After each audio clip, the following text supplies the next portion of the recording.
May bago na namang insidente ng hazing umano sa Philippine Military Academy. Ang biktima ay si 4th Class Cadet Maui Bumagat Maragut. Ayon sa mga pulis, September 2 hanggang 29 pa nangyari ang umano'y hazing. Isang buwan daw siyang pinahirapan sa mamibigat na exercise sa loob ng kanilang barracks. Hindi na ito idinetalye pa pero na-ospital daw ang biktima.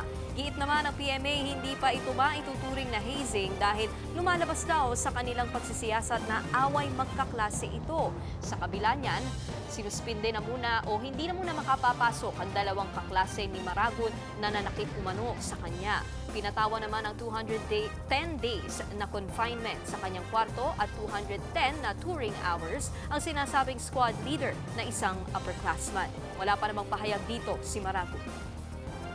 It's perpetrated and performed by their classmates. Kumbaga parang ano net sir is away magkaklase. Nagkakaroon sila ng ng pisikalan. Kumbaga they vent out their frustration doon sa kanilang classmate every time na siguro may hindi sila na perform as a squad.